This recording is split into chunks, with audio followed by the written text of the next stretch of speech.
नमस्कार दोस्तों, मैं हूं मुकेश मानव और आप देख रहे हैं एक्सप्रेस न्यूज़ भारत, जिद सच दिखाने की।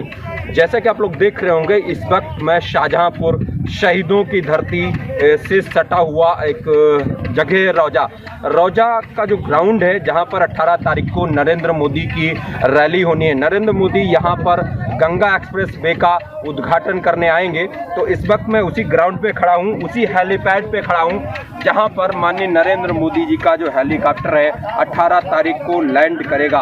अभी यहां पर और भी कई हेलीपैड बने हुए हैं, जो कि और उनके साथ में जो अमला आएगा वो यहाँ पर जो है उनके भी हेलीकॉप्टर लैंड करेंगे। प्रदेश के मुख्यमंत्री योगी आदित्यनाथ अभी 2 दिन पहले यहाँ पर आए थे। वो इस पूरे ग्राउंड का जायजा लेकर गए हैं कि किसी भी प्रकार की कोई भी कोताही बरतना नहीं चाहते, क्योंकि देश के प्रधानमंत्री नरेंद्र मोदी जी का एक कार्यक्रम है। अधिकारियों का जो अमला है वो एक एक करके गाड़ियाँ आकर के यहाँ निरीक्षण करती हैं। इसी कड़ी में मेरे साथ भारतीय जनता पार्टी के एक वरिष्ठ नेता हैं, क्षेत्रीय उपाध्यक्ष हैं किसान मोर्चा के। मैं इनसे बात करना चाहूँगा। सर, एक मिनट इधर आ जाए। सर, क्या नाम है आपका, जरा परिचय कराएं आप अपना। सर्वेश पाल हूँ जी। भारतीय जनता पार्टी में ब्रज क्षेत्र में किसान मोर्चे का दायित्व, क्षेत्रीय उपाध्यक्ष के रूप में किसान मोर्चे में दायित्व। अच्छा, तो यहाँ पर जो 18 तारीख को रैली होनी है, तो किस प्रकार की रैली होगी वो? ये 18 तारीख को देश के यशस्वी प्रधानमंत्री माननीय नरेंद्र मोदी जी की एक रैली प्रस्तावित है जी। उसका मुख्य उद्देश्य है गंगा एक्सप्रेस वे का शिलान्यास जी। क्योंकि लगातार माननीय प्रधानमंत्री जी द्वारा, उत्तर प्रदेश के यशस्वी मुख्यमंत्री जी द्वारा देश के विकास के लिए निरंतर प्रयास और कार्य किए जा रहे हैं। उसी कड़ी में ये गंगा एक्सप्रेस वे पीछे से हरदोई से होता हुआ शाहजहांपुर की जलालाबाद विधानसभा से होता हुआ बदायूं जनपद से होता हुआ जाएगा। ये बहुत बड़ी एक उत्तर प्रदेश सहित जनपद वासियों को सौगात मिलने वाली है। और इस एक्सप्रेस वे से मुझको लगता है कि देश, उत्तर प्रदेश सहित जनपद शाहजहांपुर के लोगों का डेवलपमेंट से जुड़ा हुआ बहुत बड़ा एक ये प्रोजेक्ट होगा। अच्छा सर, मैं आपको रोक रहा हूँ एक मिनट। क्या लग रहा है आपको, 4.5 सालों में आप कोई काम नहीं कर पाए? अब जैसे 2022 में जो विधानसभा के चुनाव होने, आप एक एक करके परियोजनाओं का शिलान्यास कर रहे हैं, फीता काट रहे हैं, तो क्या लग रहा है आपको ये 2022 में जो चुनाव होने विधानसभा, उन्हीं सारी चीज़ों को ध्यान में रखते हुए देख रहे हैं आप कि अब चुनाव नज़दीक आ गया है तो बहुत सारे कार्यक्रम मुझे करने चाहिए, जनता को दिखाना चाहिए कि मैंने इतना काम किया है? देखिए, मैं आपकी इस बात को, इस शब्द को काटूंगा जी कि 4.5 साल में नहीं कुछ कर पाए। जी। ऐसा नहीं होता। जब पार्टी कोई चुनाव लड़ती है जी और वो बहुमत के साथ सत्ता में आती है जी, तो उत्तर प्रदेश बहुत बड़ा प्रदेश है जी।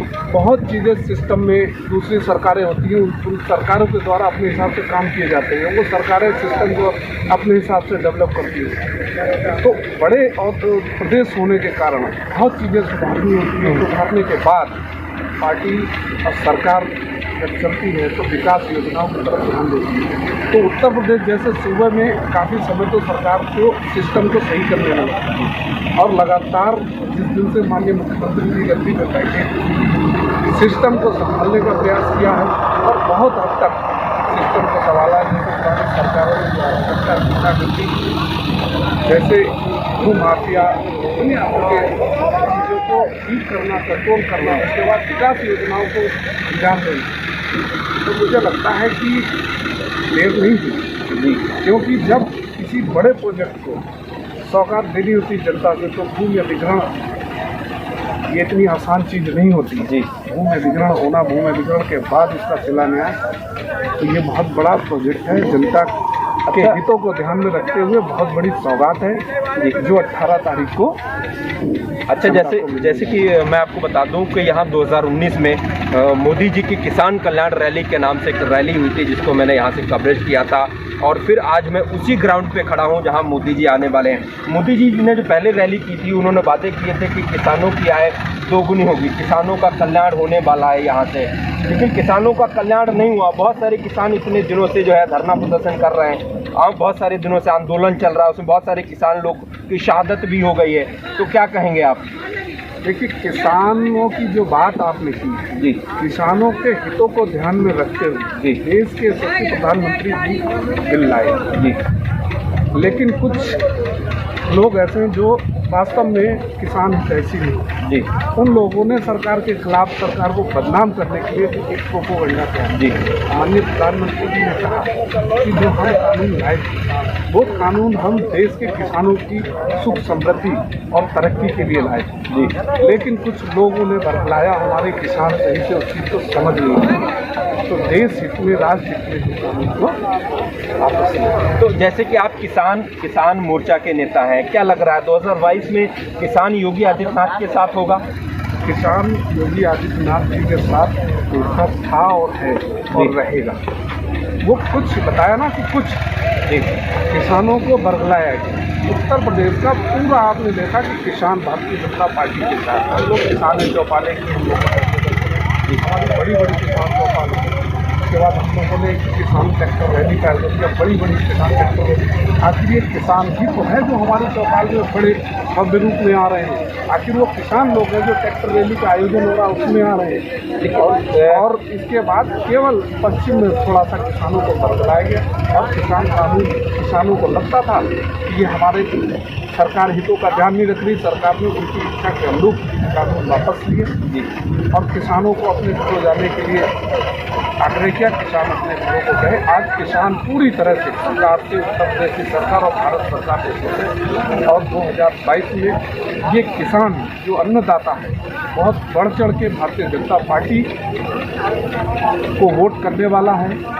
और आप अभी देखिएगा कि 2022 का इलेक्शन 2017 के इलेक्शन से प्लस जाएगा और प्रचंड बहुमत की सरकार उत्तर प्रदेश में बनने वाली है। ठीक है, आपको मेरे साथ जुड़ने के लिए बहुत बहुत शुक्रिया। तो ये सर्वेश पाल जी थे जो क्षेत्रीय उपाध्यक्ष हैं किसान मोर्चा में। जैसे कि इन्होंने बताया कि मोदी जी ने जो कृषि कानून बनाए थे तो कुछ किसान ऐसे लोग, क्योंकि ये किसानों से जुड़े हुए नेता हैं, किसानों की बात ये सुनते हैं। इन्होंने बहुत सारी ट्रैक्टर रैलियां की हैं, बहुत सारे किसानों की पंचायतें की हैं, तो उनमें चीज़ें निकल करके आई कि किसान लोग योगी आदित्यनाथ के हैं। और ये इस वक्त मैं इस ग्राउंड पे खड़ा हूँ जहाँ पर नरेंद्र मोदी का हेलीकॉप्टर लैंड होने वाला 18 तारीख को जो रैली होगी वो देखने वाली होगी कि अब कितनी भीड़ मोदी जी की रैली में देखने को मिल रही है। क्योंकि 2022 में जो विधानसभा के चुनाव होने हैं तो उसमें भी ये कयास लगाए जा रहे हैं, विरोधी पार्टियां ये लगा रही हैं सरासर कि आरोप की अभी ये जो उद्घाटन कर रहे हैं परियोजनाओं का उद्घाटन नहीं करेंगे, बल्कि ये इन्होंने अब चुनाव की तैयारियां शुरू कर दी हैं।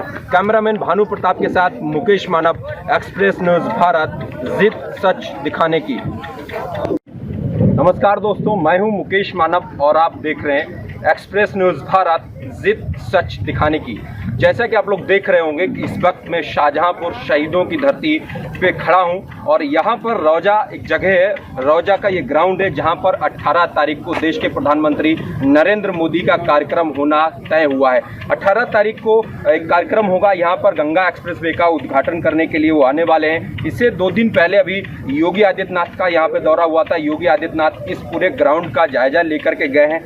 उसी में ज़्यादा जानकारी के मेरे साथ शाहजहांपुर के एक ईमानदार छवि रखने वाले जिलाधिकारी महोदय मौजूद हैं। मैं आपसे बात करना चाहता हूँ सर, 18 तारीख को क्या कार्यक्रम होने वाला है यहाँ पे? देखिए, 18 तारीख को माननीय प्रधानमंत्री जी का आगमन होगा जनपद शाहजहांपुर में और यहाँ से वो मेरठ से प्रयागराज तक जाने वाला जो 12 जनपदों को जोड़ने वाला और देश का सबसे बड़ा एक्सप्रेसवे है गंगा एक्सप्रेसवे, उसका शिलान्यास पट्टिका का वो अनावरण करेंगे और उसके साथ जनसभा को भी संबोधित करेंगे।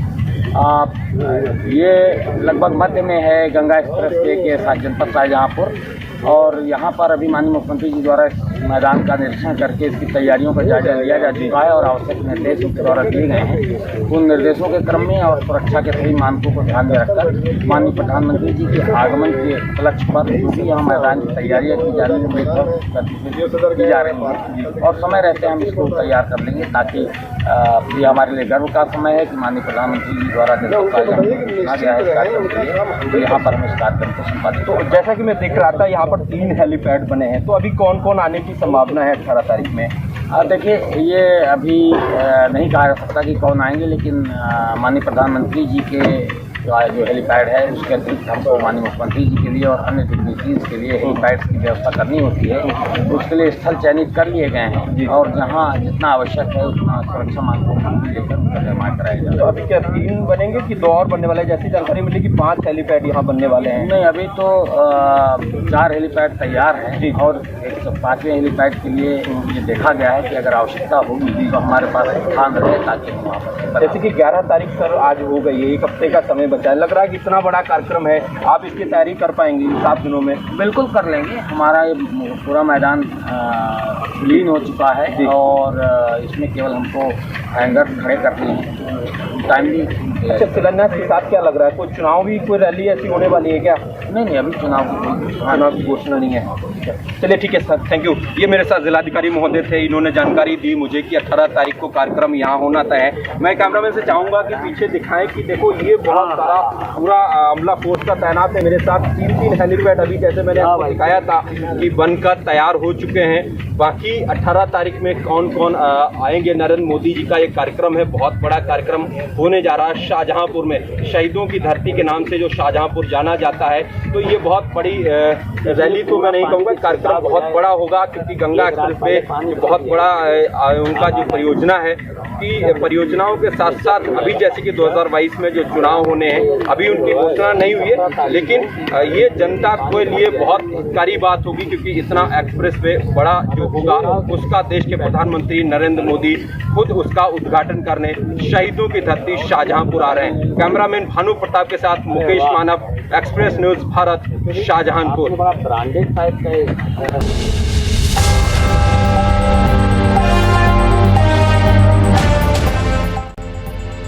हम हैं एक्सप्रेस न्यूज़ भारत। आइए हमारे साथ जुड़ने के लिए संपर्क करें।